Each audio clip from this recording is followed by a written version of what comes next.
And so that gets to understanding what the customer's needs are, their insights, and really being focused on what their needs are in the end. So those come together. And then the priorities of things that we really focus on to help us be successful in the coming 100 years as we have thrived in the past are about portfolio, fully leveraging our value model, focusing on the right things and the right products. Transformation, how do we continue to reinvent ourselves for the future? Innovation, we could spend a lot of time talking about that, but really it's continuous innovation, yes, in our products, yes, in our manufacturing processes, but also in our business models. And then really at the core of who we are, what really makes it all happen is about the people and culture.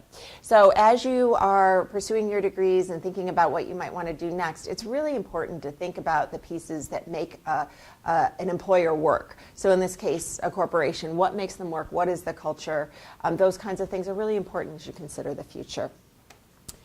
So fundamentally, we're based on some core values that are all honestly about being 3M, being good. And three pieces of that are identified specifically are about inclusion, diversity, and sustainability. Now, I would argue that sustainability is actually through all of the other things that we've talked about as well. It is, but specifically called out as a fundamental value for the corporation. So we know that it's core to who we are. John is going to talk about some programs that we've had going on for decades that bring sustainability into all of our employees and partners around the world. But it's also a time when you talk about how sustainability is evolving where stakeholders are increasingly raising their expectations, whether it's from the investment community or customers ranging, in this case, it's healthcare, it could be Apple, it could be any number of customers. They're continuing to expect more, as well as regulators and employees and potential employees. Really something that we're continuing to increase, that we know that the bar is being raised for us as a corporation. So with all of these things in mind and our focus, we have just recently, in fact, this is about a little less than a month ago, let's say 3 weeks ago, we've just unveiled our new strategic sustainability framework. This is the product of work that's been going on for the last few months, several months, since about June when I came into this role, where we've really been pulling together, yes, 3Mers. We went out and sent out a survey across 90,000 plus employees, and also key customers, thought leaders, to really form what is most relevant for us, what is most material for us, how can we make a big impact in the world.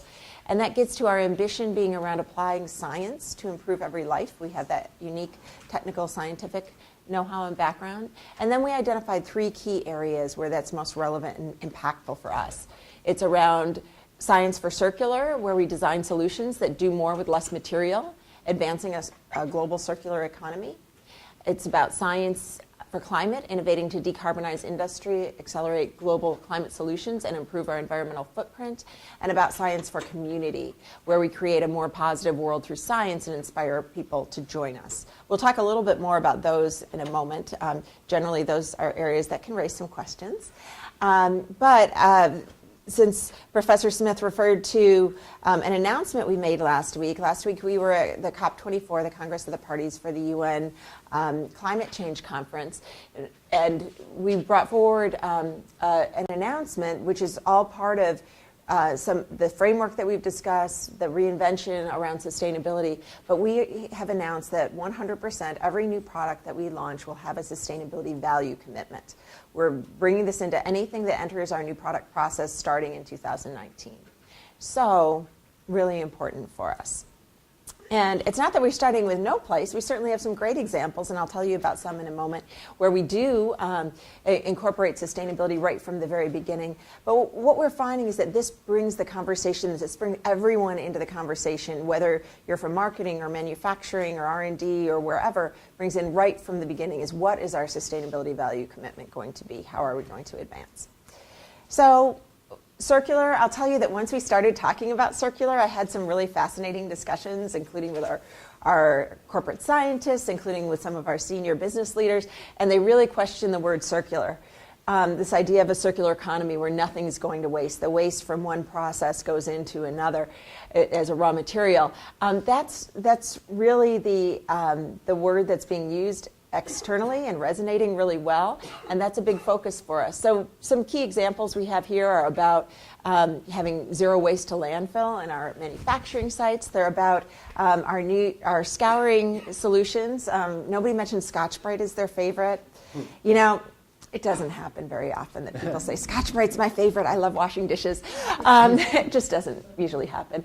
But it's one of my favorites because I am excited about things we've done with Green or Clean, incorporating agave fiber. But most recently, we've made a commitment that we're converting all of the scrubbing fibers to be 100% recycled content. Brazil actually led the way for us globally. And now in the next couple of months, we'll convert all of the United States, and then we're rolling out around the world with that.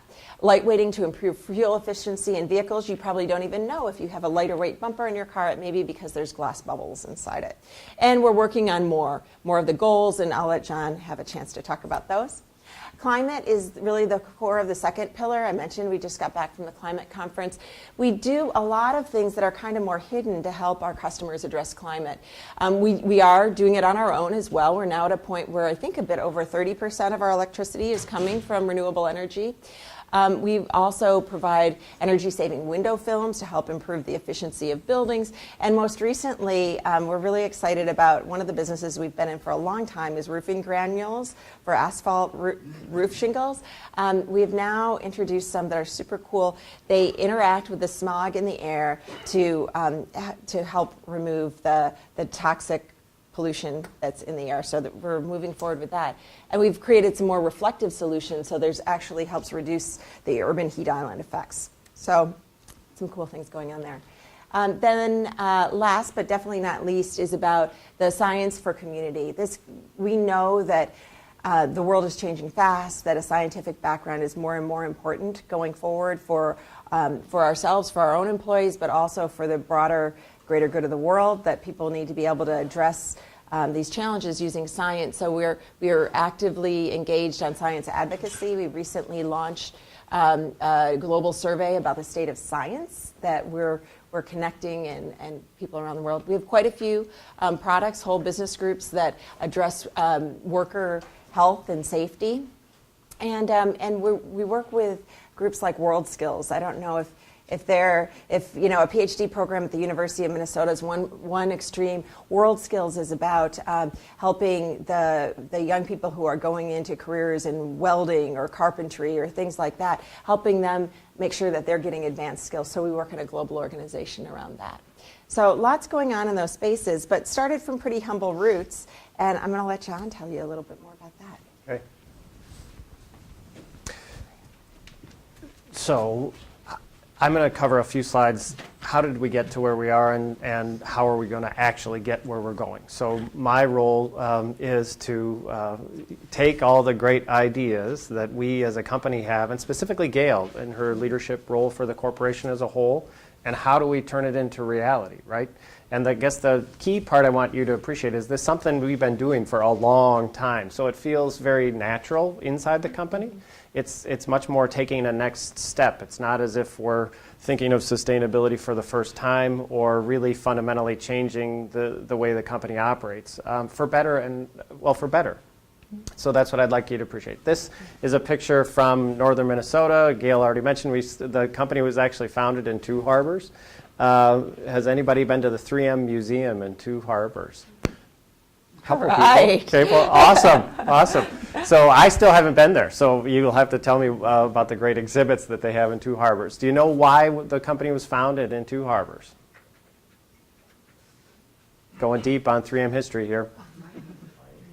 Mining, yeah. Remember, do you know what the 3 M's are originally?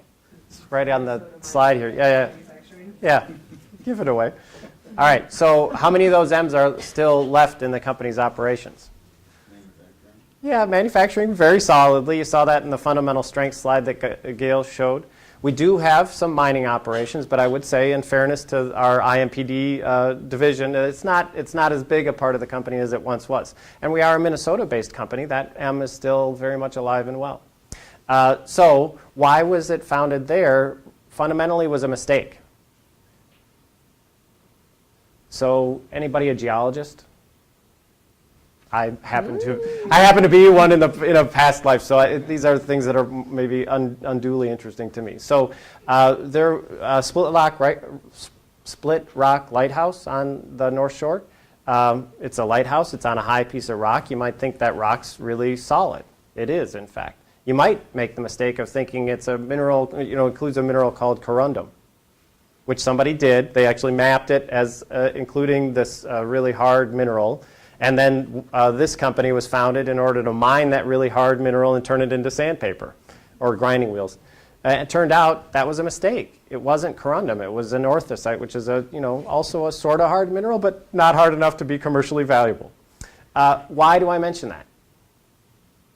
Well, it's kind of interesting, but also because it's really important to describe how the company really works still today.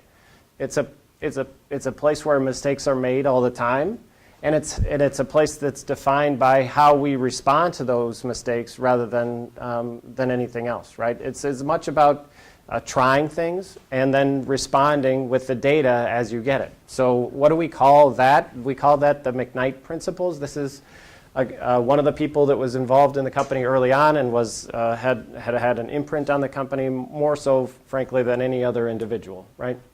So William McKnight, you'll see his name around the Twin Cities, in terms of philanthropy and the McKnight Foundation and others. And what did he have to say for how we work as a company? Mistakes will be made, right? As long as people are trying to do the right thing, if we in the senior leadership of the company just basically get out of the way, that's a good thing, not a bad thing. So, okay, so that's, let me try to connect that dot to where we are with sustainability. One of those people who came to the company in 1960 is a guy named Dr. Joe Ling. He was the first PhD sanitary engineer minted by the University of Minnesota. Pretty cool. I didn't know that. Yeah. And he immigrated to the U.S. From China, became a U.S. citizen in 1963. He was a mountain of an individual leader for 3M in the environmental space.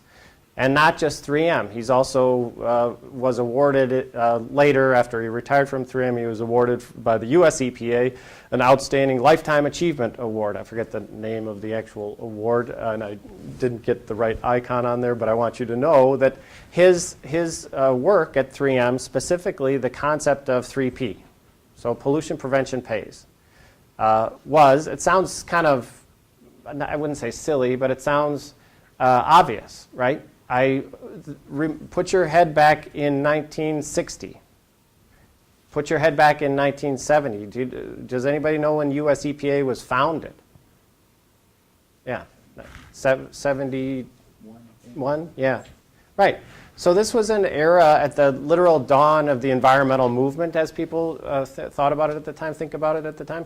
So Dr. Ling was at the forefront of that and driving real innovation at the company about, okay, he had a great idea and he's going to drive this company in a way that drives efficiency and effectiveness both for our operations and our customers. Okay, that's a really important thing for the company because it's defined how we've operated for many, many years. So let me show you some data about 3P. So the other cool thing about 3M, another cool thing about 3M is it's a place where I'm a scientist by training, or a lawyer by training, scientist at heart, I guess, and not an engineer. And especially with that clarity, I can say that one of the cool things about the company for me is it's a science and engineering based enterprise. Right? Science first, for sure. Engineering is what I would amplify here. So guy's got a great idea, pollution prevention pays. I think of the engineering when I think of, well, how do we actually turn that into action? And how do we drive a discipline around that to turn it into reality? It's not just a good idea, it's actually work that gets done. And when we now look back over 40 years later, we can see the results of that great insight driven to real action. And the numbers are up on the slide in terms of large numbers of projects. This is real work by individual folks at the company implementing McKnight principles like initiative. They see an opportunity, people see an opportunity for improvement in our operations, then they are invited, expected, and celebrated for addressing it directly, not waiting till some manager comes down the hall and tells you to fix it, but to take the initiative and address it directly on the shop floor, so to speak. That's a really powerful grassroots way of getting at improving operational performance. And it has delivered many projects over many years. It has also established really a strong culture. So it's a culture of continuous improvement that is, I would say, somewhat in the best way possible, but maniacal. It's like if you walk in the doors of 3M and you want to understand how the place works, it's a place that is maniacally driven to improve every single day. And it makes it a really fun, exciting place to work. It makes it a really challenging place to work. In many cases, every time you make an improvement, it gets harder the next time, right? So a lot of what we're dealing with today at the company is we've been doing this for 40 years. It gets really hard to do even better on a base that gets that high, so to speak. Okay, so this is a timeline view of what we've done since 1975. So again, I mentioned engineering type discipline and application of that insight. The way we did that was beginning in the 1990s with a series of 5-year environmental targets. It's not just kind of a generalized idea, we're going to do better. It's a very specific, within 5 years, we will do X, right? And then after 5 years, we're going to do it again for another 5 years. And we did that for a series of 5-year increments, and it delivered a series of really impressive results. 99% reduction in our volatile organic carbon emissions, VOC emissions. Implementing pollution control devices in our manufacturing operations significantly in advance of regulatory obligations, as Tim had mentioned earlier. Reduction in waste, 63%. Gayle mentioned science for circular. Well, you don't have the right to talk about enabling science for circular if you have a leaky bucket, so to speak, in your operations, right? So that core 3P insight, we have to reduce waste, and that's a good thing, but it has to be done project by project by project, and over the course of decades, we've definitely done it. Greenhouse gases. So I'll show you a chart in a minute, but 61% reduction in our absolute greenhouse gas emissions from global 3M operations. That is an amazing number. It gets people's attention. And similarly for energy and water use. Okay? In 2015, we did something a little bit different. And Gayle was heavily involved. We articulated goals across 5 global challenges. 14 individual goals. That part's not so different. We're used to setting goals. But what we did differently in 2015 was we set some really ambitious goals, and in order to achieve them, we gave ourselves 10 years rather than 5 years. Okay? I will, for the sake of time, I'll skip through the details of the goals. You can read them there, and I'd be happy to talk with folks afterwards. When you look at all of them together, they are really ambitious targets. Again, I mentioned we're operating on a high baseline after having done this for many years and decades, and so we're going to reduce waste. Having done it by X% for the last 30 years, we're going to reduce waste by another 10%, for example. That's hard. And they're quantitative. Okay? So how do those goals fit in this framework that Gayle just described? They fit, not surprisingly, they fit really well. And they are, in a sense, a foundational ticket to the what's the ticket to the ball or whatever, right? I mean, you can't. It's you do have the right to talk about science for circular, science for climate, when you've delivered and committed to deliver what we really have delivered in the past and committed to deliver in the future. So just some of those big numbers up there, 250 million tons of customer greenhouse gas emissions enabled through 3M products. That's a big number. Okay, that's a big number, and there's a lot of science and innovation that go behind the development of the products that, talk about a sustainability value proposition. Those products that we sell that enable our customers to reduce their emissions are highly valuable today and essential for delivering on the science for climate ambition. Okay, so let's show you a little bit more data. Climate and renewable energy, those have been goals for several of those 5-year increments, and they're big goals in our 2025 era, and those two, we've already met the goal. We've already met the goal. Our greenhouse gas emissions are already less than 50% of our 2002 baseline, and our our contribution of our total electricity used from renewable energy is already at 30%. Our goal was 28. We won't digress too far on this, but I will say explicitly, this fact is part of what animates Gayle's energy around we need to do more, right? We need to be even more aggressive. We need to drive even further forward, and that's exciting. We're confident that we can do it, but we know also how hard it will be.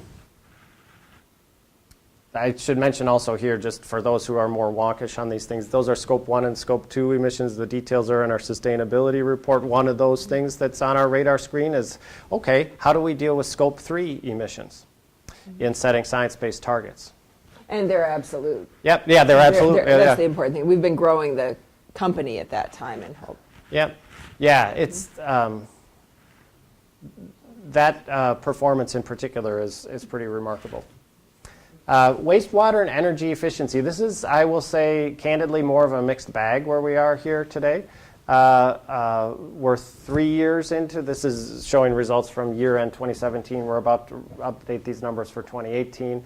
And we've seen some improvements. Global zero landfill status, as Gayle mentioned, we've achieved the goal, basically achieved the goal that we set. Maintaining that's non-trivial, to be clear, from a guy whose teams are responsible for global operations. That is non-trivial, but that's one we've got in the bag, so to speak. Manufacturing waste, that's really, really hard, reducing an additional 10% off that high base I already mentioned.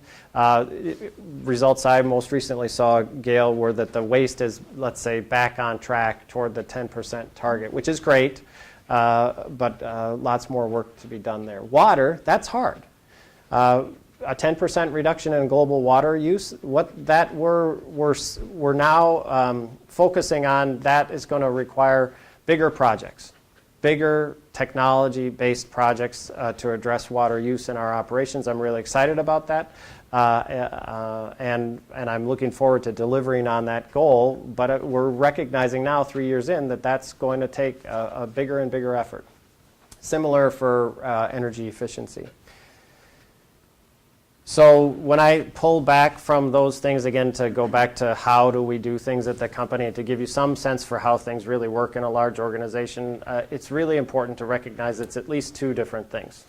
One is culture.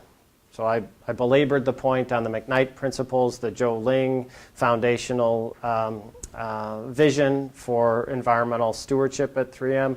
I will say those things really matter, and they matter because we wouldn't have those results that I was showing you over the 5-year periods, or even within the last 3, without all of our teams from the grassroots up coming forward with really good ideas.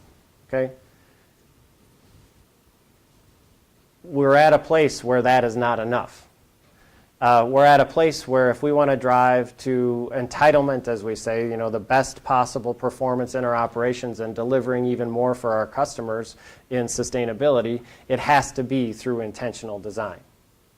That is not a grand new epiphany, but it is really clear that the balance is shifting, I would say, from where we can rely on the good work of improving, continuously improving our processes, being more and more efficient, squeezing and squeezing and squeezing on how well we can do what we do, to where what we really need to do is come forward with different designs, fundamentally different designs for manufacturing technology and product design. And that's a really exciting thing to do. Gayle's work leading the reframing of our sustainability objectives through that framework that she shared is a really great tailwind, so to speak, to how the rest of the company works. So when we come forward with new product designs, they must have a sustainability value proposition. Okay, great.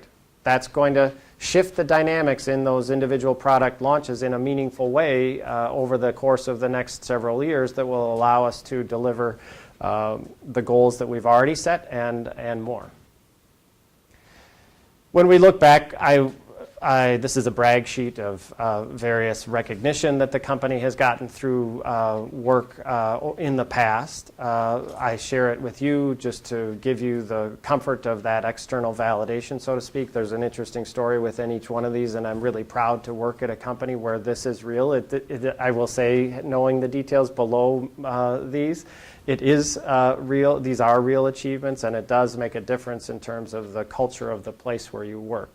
Where it's an ethical company that celebrates diversity and drives inclusive behavior on a global basis across operations that could not be, in fact, more diverse. So, a couple quotes here, Gayle shared with me. This one I love, which I expect folks have heard. When we think about how we're going to get things done, it always comes down to groups of individuals, right? And if you've got a small group of folks who really has a great idea, 3M is definitely a place where that idea can and will be brought forward. It's really the secret sauce, so to speak. And Arthur Ashe, also the great pragmatist, I guess. So start where you are, use what you have, and do what you can. Whatever our grand ideas are, we have to take it one step at a time. With that, we'll go to some questions and be glad to share further insights. Thank you.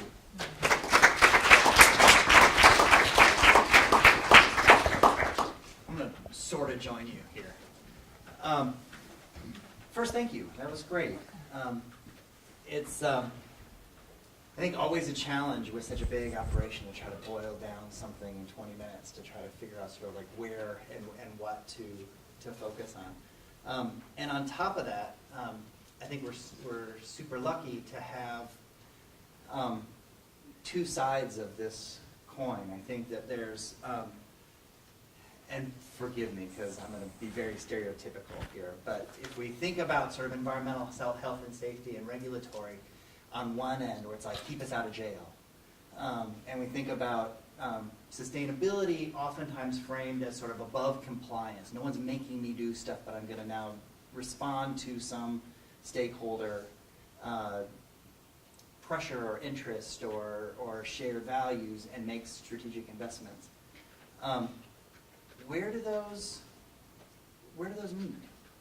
Like on a day-to-day basis, how do we think about sort of what we're currently doing with regard to our current operations and improving those operations, and how does that inform or translate into sort of future direction in those strategic investments towards sustainability? Yeah. So I'll take a first stab, but Yep. John made the comment about sustainability really being at a core of who 3M has been for a long time. You know, some of you have probably heard about the 15% culture that we have. And it gets to the McKnight principles and the whole thing of people being able to work on things that they're passionate about, people being able to bring their full selves to work. And I think that's a big piece of it because whether it's now or some great examples in the past with Joe Ling or others, you recognize that things can be done differently, that they can be better. We have to deliver both every day, and we have to be thinking about the long-term nature of a company. And I talk about this idea of thriving for the last 100 years, have to be doing that for the next. And that's a big piece of that is about sustainability, both the environmental and the social side of that. So we find that in the sustainability area, we actually have a lot of people who volunteer, they're passionate about things, they want to use their 15%. time and thinking and passion to help really make a difference. So that's a piece of it from a grassroots perspective, and then simultaneously we set these ambitious goals as a corporation. John's mentioned that at least a couple of those, we thought they were big and ambitious in 2015, and we're finding out, wow, that happened faster than we thought, or it's projecting to happen faster. So those are ones where from the top levels, we're raising the bar on those to make those even more aggressive. So Yeah. So the where does it come together comment, everywhere all the time is the pat answer. To give you some more tactical insight to how things work at the company operationally, Gayle and I both sit on many governance committees together for precisely that reasons, at least conceptually. And within my organization, I didn't share with you the slide, so to speak, but it's precisely pushing the organization. One of my strategic priorities for the organization is to push us all beyond compliance to performance excellence. It's really the Joe Ling insight. So we don't think of EHS as being fundamentally, compliance. It does include a core of compliance, and compliance, of course, is required. It's the foundation. But it's frankly not very interesting because from a decision-making standpoint, it's a thou shalt, So operationally, we push toward performance excellence as a value creation lever. Sustainability is a big value creation lever for the corporation. And there are many specific activities that we go through to drive performance excellence on each dimension of environmental health and safety performance. So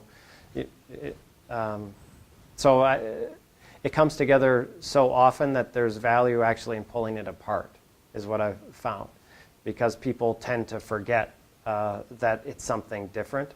And it's been helpful for the organization to say, no, we, just like the rest of the company, need to be maniacally focused on driving toward entitlement for environmental health and safety performance, which, by the way, is the same thing as not the whole of sustainability, but the core of sustainability. So, it's what we do every day.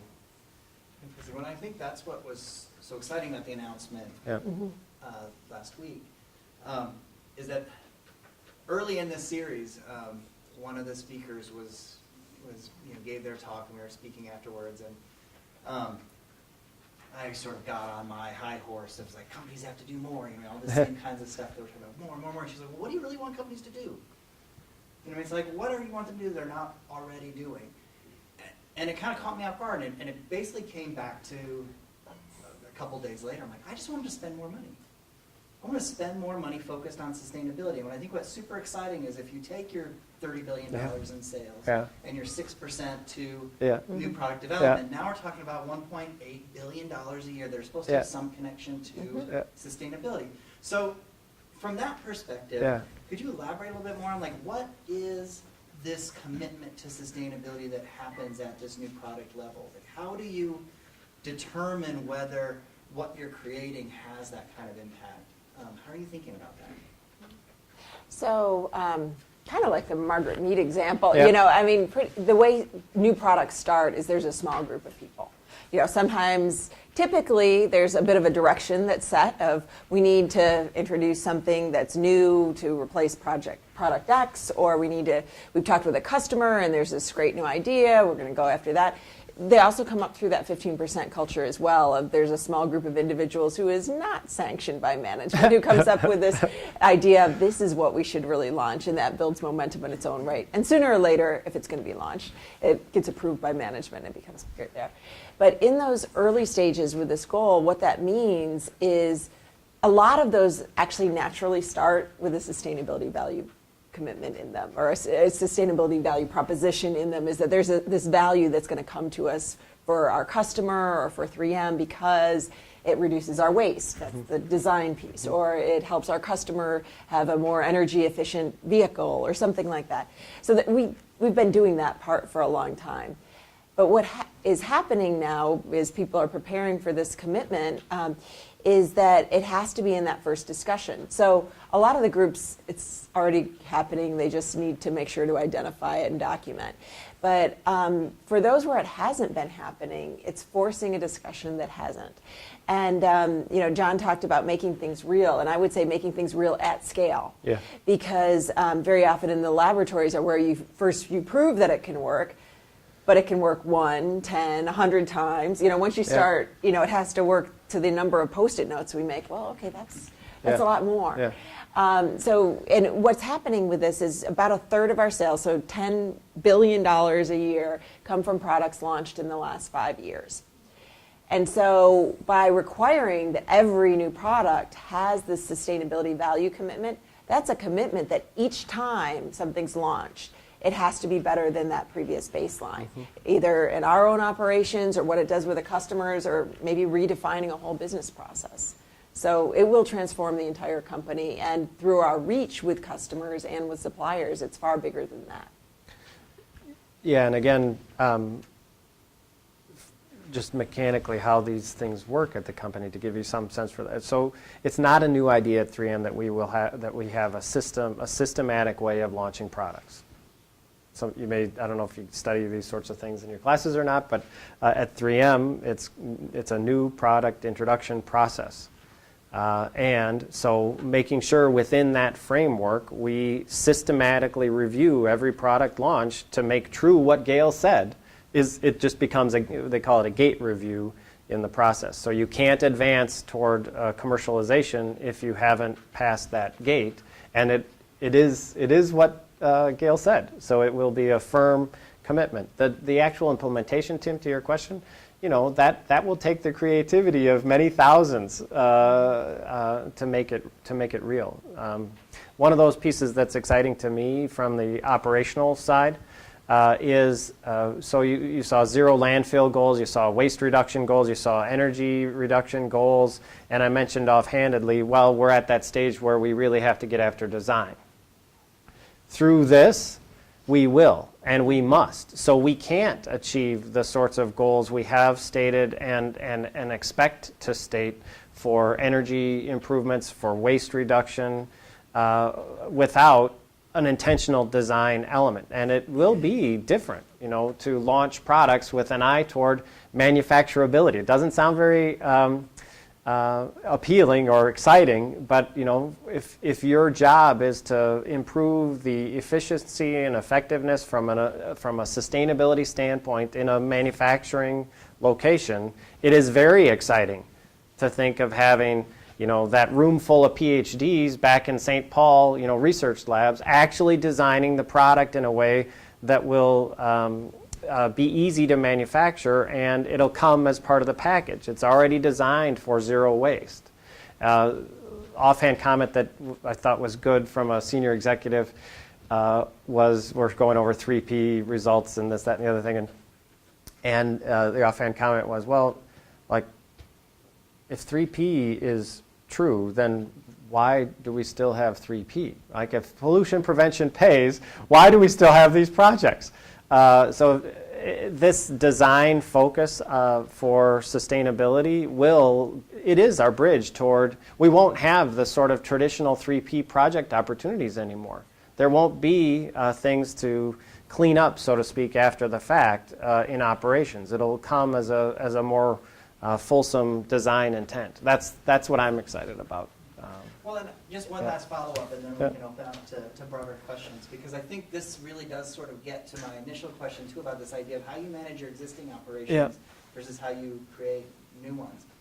And so if the sustainability commitment in R&D continues to still be around efficiency improvements, then you're still sort of creating new products that you would have created anyway, but you're maybe creating them a little bit better. To what extent does this sort of come full circle where the sustainability commitment might be really toward some sort of transition or some broader external sustainable development goal, or some sort of product that is new and different to the performance of sustainability and solving a grand challenge of some kind? To the point where the existing product that might have been created doesn't hit a bar sufficient enough that we don't create that product.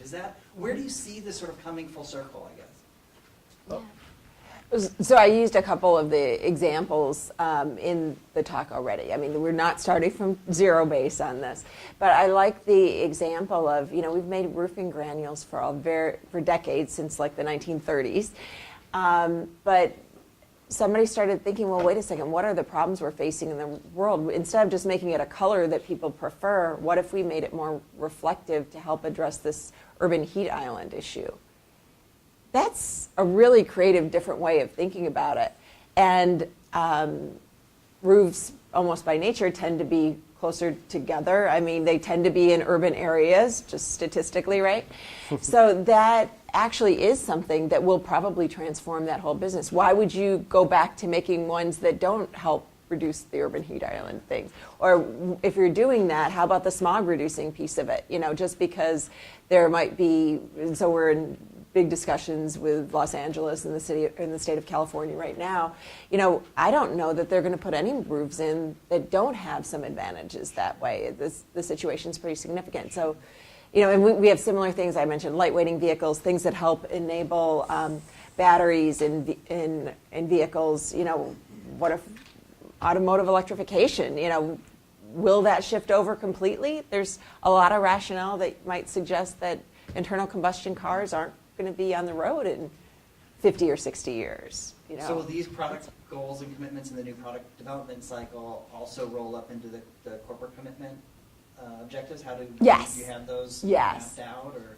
So we're actually in the process of that right now. John showed how, starting in 1990, we had set goals, first for every 5 years, then the most recent one was a 10-year set, of primarily really focused in our operations. We're going to reduce our footprint by this, reduce our footprint. For the first time in 2015, we brought in that goal around, we're going to help our customers reduce their greenhouse gas emissions. It was just kind of a toe in the water, if you will. We also broadened it to some of the social aspects of sustainability.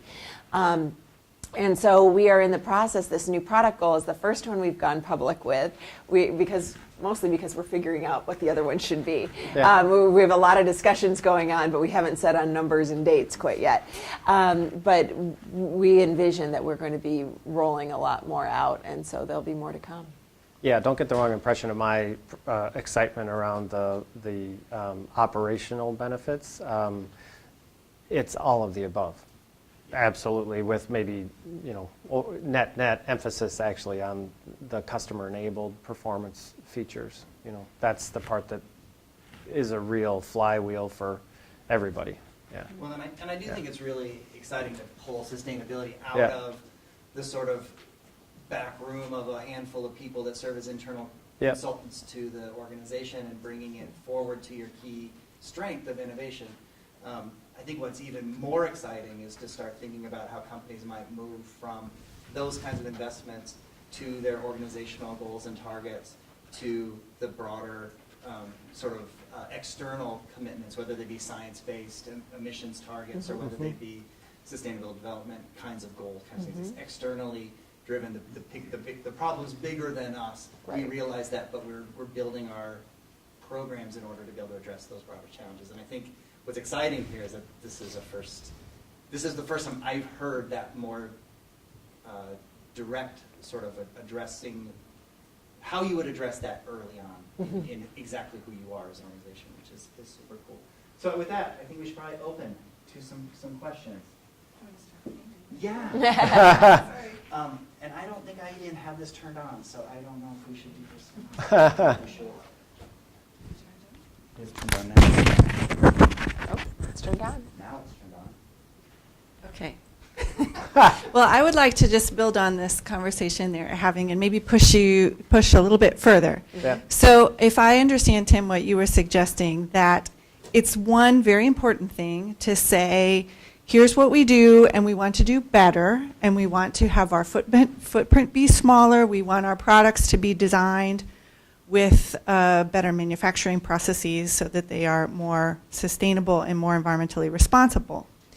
It's one additional step to say we want to make the products that have a positive contribution on what it means to actually solve sustainability problems, and that we're going to orient ourselves toward those products because that's the kind of company we want to be. And I think I understand that's a little bit what you're suggesting. So to make that come alive a little bit, can I ask, if you look at what the world need is at Yeah. the same time as what your company possibilities are, and John, you said these are big numbers, like 250 million tons of CO2 that could be, I don't know if that's just 3M's footprint or 3M's customers, Customer right? Through our enabled reductions. products, Yep. what we do for the So customers. 250 million tons, if I do the math correctly, is 3% of the U.S. annual carbon emissions. So what about, and you're a global company, so what about from that amount to 100% of global carbon emissions? Yeah. Does that make sense? Yeah. It makes sense. You know, and quite honestly, that 250, that was part of the goals that we set in 2015. We've identified specific products that relate to that help us make those calculations, and they are, you know, based on the life cycle assessments that we do for those. That's the question that you're getting at about this, how do we really make the biggest positive impact that we can, was at the core of how we got to the circular, climate, and community piece. Because fresh off of COP24, you know, the climate piece, extremely critical for all of us. We need to both help address greenhouse gas emissions and things at the cause, and then also help mitigate effects that are already happening. You know, so how do we help people with that? Then the circular piece, about kind of an independent variable, actually, about what's happening with waste in the world and how do we renew. In both of those cases, it's always partnerships. You know, and how do we make sure that we can take what's coming from someone else's operations and going in. And then the community piece about how do we make sure that the people are able to thrive and go through. So we're actively looking at where are the greatest greenhouse gas footprint areas. So transportation's very high, buildings are very high. I've given you examples from both of those areas. Even within buildings, you know, hospitals are high, fast food's high. And doing some real Pareto analyses on those. What do we have with our portfolio today that we can extend into those spaces? How do we continue to interview? How do we continue to reinvent in those spaces? And then which partners do we need to be working with to make those happen? So not something that happens overnight, but you're right. That's exactly the kind of approach that we're trying to take. Well, maybe a little bit more succinctly, so there is this move for these science-based targets, which is Right. exactly that. So in the climate realm, Yep. it's sort of like, what is 3M's share of enough? Right. And so is that target in line with that share, or is it dramatically above it? I mean, that analysis is I think, maybe at the core of the question. So Yeah. you looked at Yeah. science-based targets as a Absolutely. program or as a operational Yeah. factor, even if you haven't like agreed to the program, you know what I mean? Short answer is yes, we have, Yeah. we are, and it gets complex beyond that. Yeah, I mean, so what's really interesting talking with the CDP and other members of SBTI is that, yes, we are in active conversations with them. My favorite example is when we had some of their leaders in and they were talking about it and they were realizing that, you know, it's folks like Clark Bars, love Clark Bars, no problem with Clark Bars, but you know, those are the kind of companies that have really stepped in so far. They haven't gotten to companies with the complexity that we have in terms of the thousands, tens of thousands of suppliers. And so if you go to a Clark Bar, okay, there's quite a few different flavors. Okay, there's nuts, there's sugar, there's packaging, but if you go across 3M's portfolio, the types of products we have, the diversity of the supply chain that we need to bring into that is something that they haven't scoped out yet. So we are working with them on what does a science-based target look like when you have a global multinational that is producing so many different elements in the portfolio. And the equations and the scalability, because they're eager to help and they'll go up to 100 suppliers with us. That doesn't even touch one division for us. So we have to work with them on how does that work when you have a large, global, complex supply chain. I think that sounds like a collaborative project with the university. Another question? Get some good ones. For Hello. I Hi. want to start with acknowledging that the first 10 years of my career was with 3M, and I Oh, have good. deep gratitude for the experiences that I had at 3M, and I Cool. would highly recommend it for students that are thinking of what they'll do after they graduate. I would suggest you check out an opportunity at 3M because I felt like the culture that they spoke of is real, and the thought processes, I feel like it's shaped the way I think and work. But I'm excited about what 3M continues to offer. Full disclosure, my 3M stock is there, and I'm hopeful that it'll continue to deliver. But I want to ask a little bit more about how do you envision pushing the people that are using their 15% time or are following directives that try to create new products to think about a design for good in a way that could be strategic and really help, like allowing there to be some creativity, but also to really drive like transformative progress, because I see that happening across the divisions in drastically different ways. And and how do you be inspiring and also, you know, hold people to a gate? Yeah. You know, like how can you do gatekeeping across all of your divisions with something as broad as like something that's good for the world? So I'm wondering, is there certain priorities that you're putting, like, or are you setting a minimum? Like, which way are you thinking about this? Yeah, so we have a leadership conference once a year. So it's the top executive groups across the company, and they have asked me to speak at that. And one of the big expectations is that each leader for their organization needs to be advancing. Now, the way that it's done might be different for a healthcare business versus an electronics business or a consumer business. The way that it's done within our manufacturing organization is certainly different than the way it's done in our human resources organization. But each one, it's a required part of their responsibilities to be delivering on sustainability commitments. One of the things that will be coming very soon as we get the goals set, then of course the real work begins, which I think John's keenly aware of. But one of the things that we are doing differently now is we have kind of counted on a lot of 3P and grassroots efforts and one manufacturing plant wanting to, you know, be zero landfill, and there's a lot of heroics that have happened naturally. This time we're going to be separating things out, and it's not a peanut butter approach. It's okay, your plant has this, we expect that. Your business has a profile like where your customers are really pulling for sustainability. It's more relevant in your business space. You're going to have a higher expectation than a business over here where maybe it's more about human health. So that's going to be that's going to be an exciting first and second quarter activity to really spread it out in the right places and hold it accountable. Yeah, I guess I'd embellish also, it's another cultural dimension. Just it's hard to understand how companies work without being in the middle of them, at least it was for me. But hearing Gayle explain that, a big part of it is the balance between the tailoring that inherently has to occur given the complexity of the organization and the absolute rigor around we need to make this real.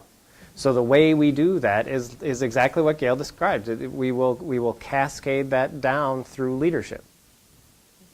And it's the smallest little idea you'll ever hear, but I assure you it is absolutely the biggest lever there is in the company. You know, once we have senior leadership engaged and aligned on these objectives, the everything else in the company runs itself. I mean, I emphasized in the context, you know, the engineering culture. We are already in consistent dialogue with our colleagues across the company around how everybody coming to the table with urgency around, okay, great, we're going to do that. And everybody's maniacally like, we got to make this real. And we got to make it real, and we got to have plans, and it's going to be built into the core strategic planning of the company in a way that it hasn't been before. And a year from now, I assure you, it's going to be a different operational rhythm around what have you delivered for new product development with sustainability attributes. You know. Mm-hmm. One other thing that is different from when you were there is we have a STS, our Science, Technology, and Sustainability Committee So that sounds really big, right? It's our CEO, our CFO, our Chief Technology Officer, and they meet once a month, and they go after what these most critical things are. So, Right. so they're personally reviewing the progress on this. Right. I just presented to the board of directors last month. I mean, there's definitely the high-level piece that balances, Yeah. and they're asking us. They're telling me, you've got to show us who needs to deliver what on these, and then they're going to help make that happen.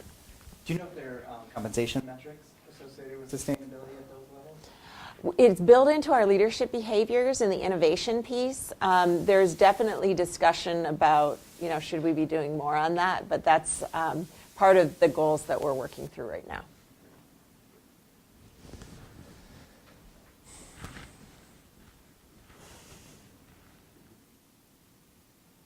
Hi. Thank you. This has been fascinating to learn more about 3M and how you're approaching the sustainability part of it. And my question was around, I think you already talked about this, but if you could elaborate on how do you approach sustainability in product design and customer engagement from the point of view of team.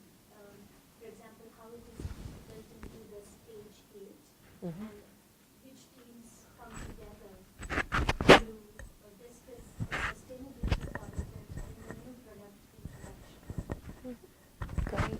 Well, we do find that one of the best ways, my personal favorite, but one of the best ways to engage customers is around what are their primary drivers around sustainability. It's a long-term direction they're going. It's something they're committed to at the highest levels of the corporation. So I actually regularly tell groups, if you're going to go out and meet with a customer, just Google it fast. Yeah, I mean, you can go through hundreds of pages of reading too, don't get me wrong, but you can get to the top piece pretty fast to find out what customers' priorities are related to sustainability, and they are always long-term, high priority things for the corporation. So that is part of the thought process that any marketing person, salesperson, R&D person, applications engineer is going to be bringing into those discussions. When you talk about the new product introduction process, typically that starts with a small team. I want to say 3 to 8 people typically is the core of how a new product starts. And they tend to have an R&D person, a marketing person, a manufacturing person in them, and sometimes doubling up depending on what the new product is. We are actually in the process right now of changing over our new product introduction process. We have like 6 gates right now. We're going to go to 3. And what that means is the early phase where there's a lot of iteration of figuring things out. You try ideas and you expect that they're going to fail just until you get the right thing. I like to think of them as learning cycles. And each time you learn more, and that really builds your confidence in where you're going. So instead of having gates in that early phase, we're kind of lumping that together starting next year, which is why we can put the goal in place for next year.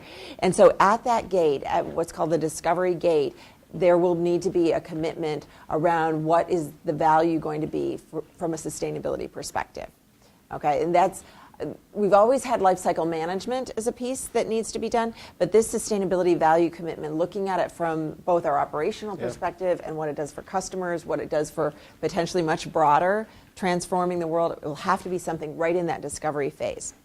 In the 2 additional phases, as the product develops and assuming it passes through, there are higher expectations. There's a point about, what does it specifically mean?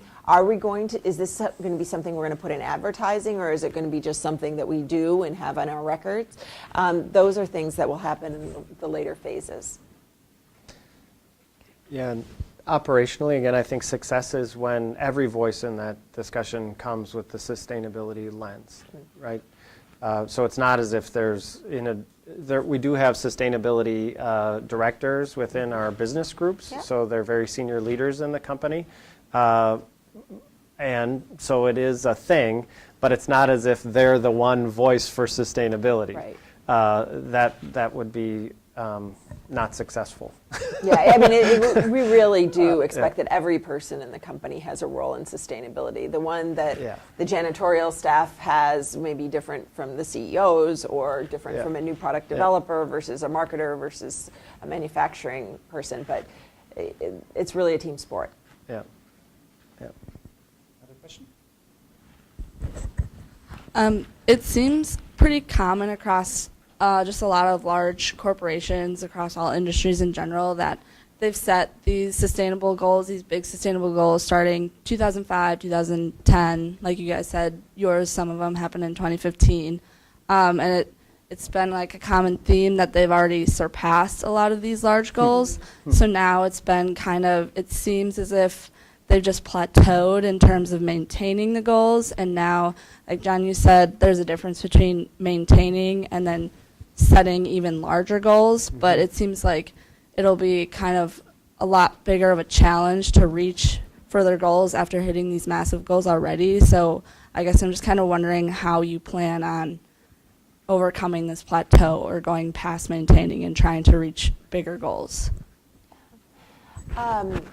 You'll often hear me say that sustainability is a team sport. That's, what needs to happen. And it is with our customers for certain, but it's also with partners that would include NGOs and governments from a regulatory perspective and others. Because the challenges in the world are too great to just coast on this. And there are a lot of great partner companies that we'll work with, and broader organizations. World Business Council for Sustainable Development is just one that we work with closely. That we know we can do more together. One of the reasons that some of the goals have gotten easier is, take renewable energy, for example. The whole grid is rising. Yeah. So as we partner on things and we know who's delivering which piece, that's partly how we accelerate that. From the circularity perspective, as we partner with our suppliers who produce plastics, we're working on ways that, in partnership with recyclers, to how do we get the plastic back, how do we get that remade into something that can be useful as an incoming raw material for us. But one of the things that becomes really clear when you start looking at circularity in particular, but the same is true for climate, is that no one company controls the whole stream. It has to be done in partnership. And so that's, I think, the piece that is becoming increasingly important, is that we recognize that we can focus on streamlining and simplifying and improving our own operations the absolute best we can, but we need to partner with others to really make the bigger impact. Okay, I have a follow-up question then to that. So in terms of partnerships, are you talking more vertically throughout your supply chain, or would you consider kind of horizontally across other industries as well? Absolutely in collaboration both. with that? Absolutely both. Yeah, it's kind of it's an all of the above approach. I mean, that's my hesitation relates to the fact that that's a common theme for sustainability as broadly. I will add to that the comfort of, from a 3M perspective, it's really nice to couple that all of the above approach with a place and a culture that is so execution focused, that it's not soft, fluffy stuff. It's like strategic partnership with top tier supplier to hammer out a whole new way of delivering value to a customer for a sustainability benefit. I mean, it's real work, work. Yeah. And real science. Yeah. Well, I think on that note, we should probably go ahead and wrap it up. But again, please join me in thanking Gayle and John for their time and for a great conversation. There's coffee and stuff around, so stick around if you can. Students, we still need to do who are part of 2003.